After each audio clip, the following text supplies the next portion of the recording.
en a là, qu'est-ce que vous pensez de l'initiative du gouvernement par rapport au SDF, au sans domicile fixe, et par rapport au logement des SDF? Ce gouvernement en particulier est caractérisé par le principe du plus con. C'est-à-dire qu'on va au plus bête, au réflexe immédiat du plus populiste. Et donc, il y a des types qui sont dehors, qui ne veulent pas rentrer. Il y en a certains qui meurent de froid, donc on les arrête et on les met à l'abri, de force. Ça veut dire que si on a un ramassage obligatoire, on aura nécessairement de la violence. J'ai assisté à cela. J'ai moi-même été, à l'époque, avant 1994, ramassé par la police, de force. J'ai vu les violences que cela engendrait. Violence vis-à-vis de gens qui ne portent jamais plainte. Donc on peut y aller, on peut cogner et on cogne.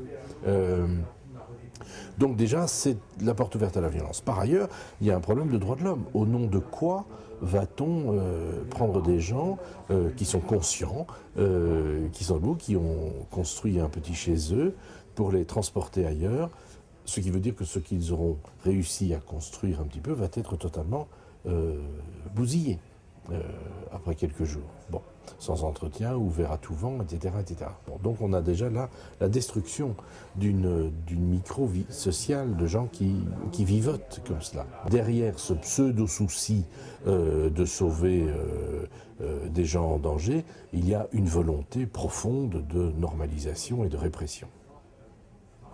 Qu'est-ce que vous entendez par normalisation? Quand on parle d'insertion, d'amélioration, d'accompagnement, etc., dans ces affaires, derrière, il y a toujours l'idée de la remise au travail.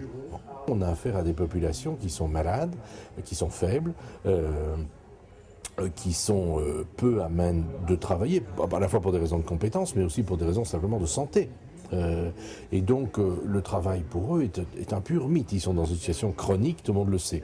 Qui plus est, je viens de lire là encore dans Libération qu'on reprend des chiffres qui sont totalement faux, en parlant de 86 000 personnes dans la rue, selon une étude qui date de, je vais retrouver, une étude de l'INSEE faite en 2004. 86 000 personnes dans la rue en 2004. Quand on lit cette étude, et je l'ai analysée très soigneusement dans un de mes livres qui s'appelle Le sang nouveau est arrivé, comme le beau jol pif, c'est-à-dire la saison, on est en plein dedans. Cette étude, en fait, mesure 86 000 personnes dans la rue en 2004 en tenté, c'est-à-dire dans un instant précis, de gens qui vont demander une soupe et un logement, mais ne parle pas des villes de moins de 20 000 habitants, ne mesure pas les gens qui sont dans des squats, etc., etc. Quand on rajoute, selon les auteurs même de cette étude, qui a été faite par l'INSEE, quand on ajoute d'autres personnes qui n'ont pas été prises en compte, qui logent à l'hôtel pour quelques jours, qui logent chez des amis, etc., on arrive à un chiffre qui est près de 400 000 personnes. 400 000 personnes qui tournent autour de la rue comme un jeu de chaises musicales. Bon, ils vont d'institutions, hôtels, des amis, des vieilles voitures, des campings, la rue absolue, etc. Bon, il y a probablement... Donc ce problème ne concerne pas... D'abord, de toute façon, ces chiffres datent déjà de 2004, donc ils sont certainement plus que 100 000 ententés à la rue, mais par ailleurs, il y a toute une population qui est extrêmement fragilisée. Et donc, ce problème est fondamental et pose pour moi la question des limites du contrat social.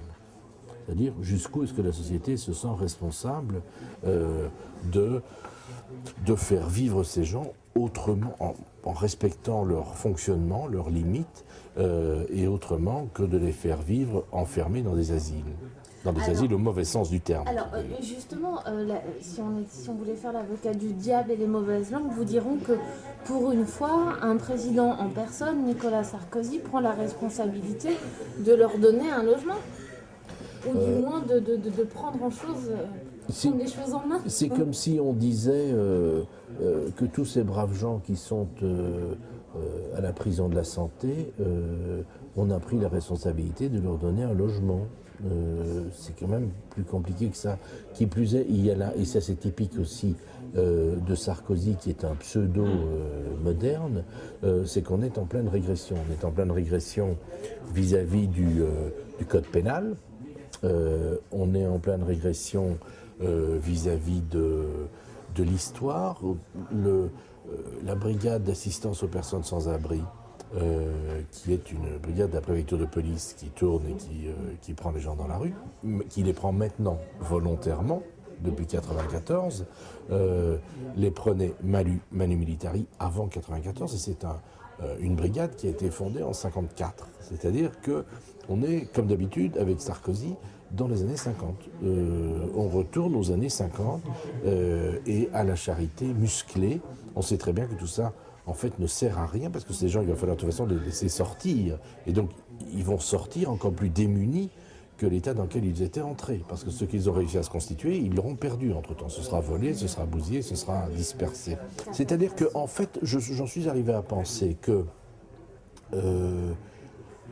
d'abord, il n'y a pas d'envers de la société. Il n'y a pas, au fond, le problème insertion, pas insertion, est un faux problème, dans la mesure où il n'y a que de la société. Même jusqu'au bois de Vincennes, même partout, on est toujours dans la société. Et qu'au fond, le problème de ces gens, c'est que leur visibilité joue un rôle. Ils sont dans un théâtre social. Ils jouent un rôle fondamental qui est de nous servir de garde-fou. C'est-à-dire de dire, regardez ce qui va vous arriver si vous arrêtez de travailler. Regardez ce qui vous arrive si vous commencez à picoler, si vous restez au pieu, si vous vous désagrippez, si vous vous détournez de l'obligation du quotidien. Eh bien, vous allez vivre des vies atroces et vous allez éventuellement en mourir. Donc ça, c'est une excellente leçon pour la société, et c'est une leçon qui, je pense, est entretenue par la société. Ça ne veut pas dire par Sarkozy ou par tel ou tel, ça veut dire c'est un diagnostic anthropologique. Bon. En revanche, mais c'est une question de dosage, parce que lorsque les choses tournent mal, et qu'il y a un coup de froid, et qu'il y a 5 morts, comme aujourd'hui, et s'il y avait 5 morts congelés sur les pieds de Notre-Dame le 24 décembre, alors que tout le monde pense au petit Jésus, là on est dans le scandale, tout d'un coup. Et là les choses s'inversent. Et donc je suis arrivé cyniquement à penser, sans forcer ma position, que vraiment l'ensemble du système fonctionne de telle manière qu'il nous faut des morts à la rue, mais bien tempérés, ni trop ni trop peu. Et c'est au fond là-dessus que se jouent les choses.